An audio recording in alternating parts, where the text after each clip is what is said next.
এজন্য আপনাকে প্রথমে আপনার ফোনের প্লে স্টোরে চলে আসতে হবে। তো আমি আমার ফোনের প্লে স্টোরে চলে আসলাম। এরপর যে জিমেইল এর যে প্রোফাইলটি রয়েছে এখানে আমাদেরকে ক্লিক করতে হবে। ক্লিক করার পরে আমরা প্রথমেই কিন্তু পেয়ে যাব ম্যানেজ অ্যাপস অ্যান্ড ডিভাইস।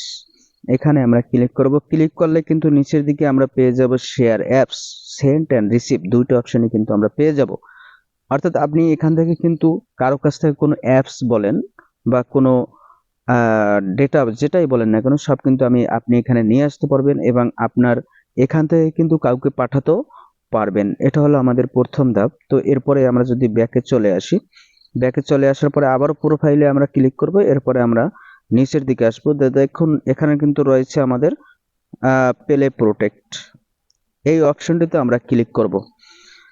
এই অপশনটিতে ক্লিক করার পরে কিন্তু আপনি এখানে আপনার ফোনে যত অ্যাপস আছে সবগুলো কিন্তু এখানে শো করবে।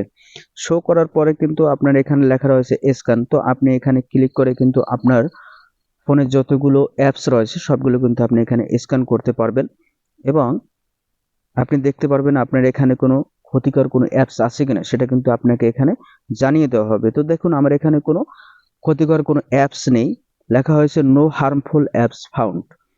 তো আপনি এখান থেকে আপনার অ্যাপসগুলো সঠিক আছে কিনা, অর্থাৎ কোনো ক্ষতিকর অ্যাপস যদি না থাকে সেটা আপনি দেখে নিতে পারবেন।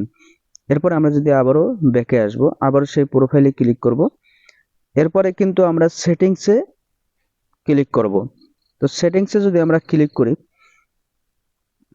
তাহলে এখানে আমরা পেয়ে যাব নেটওয়ার্ক প্রিফারেন্স, এখানে আমরা ক্লিক করব।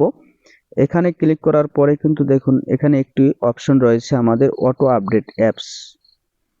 এখানে আমরা যদি ক্লিক করি তাহলে কিন্তু এখানে অনেকগুলো অ্যাপস আমরা পেয়ে যাব। এখানে যদি আপনি ওই প্রথম যে অপশনটি যে রয়েছে আমাদের, এই যে update all apps over wifi or mobile data, এখানে যদি আপনি এটা অন করে দেন তাহলে কিন্তু এটা যদি আপনি সিলেক্ট করে দেন তাহলে কিন্তু আপনার ফোনে যখনই আপনি ডেটা অন করবেন তখনই যখন আপনার ফোনে অ্যাপসগুলো আপনার আপডেট আসবে অটোমেটিকলি কিন্তু আপডেট হতে থাকবে।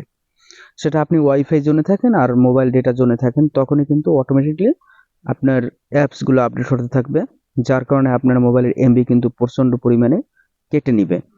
তো এখানে দেখুন আমার কিন্তু এখানে আপডেট ওভার ওয়াইফাই অনলি, অর্থাৎ আমি যখন ওয়াইফাই জোনে থাকবো তখনই শুধু আমার অ্যাপসগুলো কিন্তু আপডেট হবে, এছাড়া কিন্তু আপডেট হওয়ার কোনো সুযোগ নেই।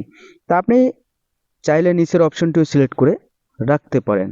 এরপরে আপনাকে ব্যাকে আসতে হবে। ব্যাকে আসার পরে কিন্তু আমরা এখানে কিন্তু পেয়ে যাব ফ্যামিলি। ফ্যামিলি নামে যে একটি অপশন আছে এই দেখুন, এখানে আমরা ক্লিক করব। এখানে রয়েছে প্যারেন্টাল কন্ট্রোল, প্যারেন্ট গাইড। তো এখানে কিন্তু আমরা এই যে অপশনটি আছে প্যারেন্টাল কন্ট্রোল অফ করা আছে, এখানে আমরা ক্লিক করব। ক্লিক করার পরে এই অপশনটি আমরা অন করে দেব। তো এখানে কিন্তু আপনার কাছে পিন চাওয়া হয়েছে, তো আপনি এখানে 4 ডিজিটের একটি পিন দিয়ে কিন্তু এই অপশনটি কিন্তু আপনারা অন করে নিতে পারেন। এখন কথা হচ্ছে এই অপশনটার কাজ কি, আমাদের বাচ্চারা যখন আমাদের মোবাইলগুলো দেখে তখন কিন্তু বিভিন্ন ধরনের খোলামেলা ছবি বা পিকচার বা ভিডিও কিন্তু চলে আসে। তো আপনি যদি এইটা অফ করে রাখেন, পিন নাম্বার দিয়ে যদি লক করে রাখেন তাহলে কিন্তু এই সমস্যাগুলো কিন্তু আর হবে না। এখানে শুধু এই কাজটাই। এরপরে আমরা যদি ব্যাকে চলে আসি, এরপরে কিন্তু রয়েছে অ্যাবাউট সর্বনিচে, এই অ্যাবাউটে আমরা ক্লিক করব। ক্লিক করলে কিন্তু আমরা পেয়ে যাব নিচের দিকে দেখুন এই যে আপডেট প্লে স্টোর, অর্থাৎ আমাদের মোবাইলে যতগুলো অ্যাপস আছে সবগুলো কিন্তু আমরা প্লে স্টোর থেকে আপডেট করি, কিন্তু আসলে প্লে স্টোর আপনি কোথা থেকে আপডেট করবেন তার জন্য কিন্তু এই অপশনটি রয়েছে। এখানে আপনি ক্লিক করে কিন্তু আপনার প্লে স্টোরটি কিন্তু আপডেট করে নিতে পারেন। তো এ পর্যন্তই।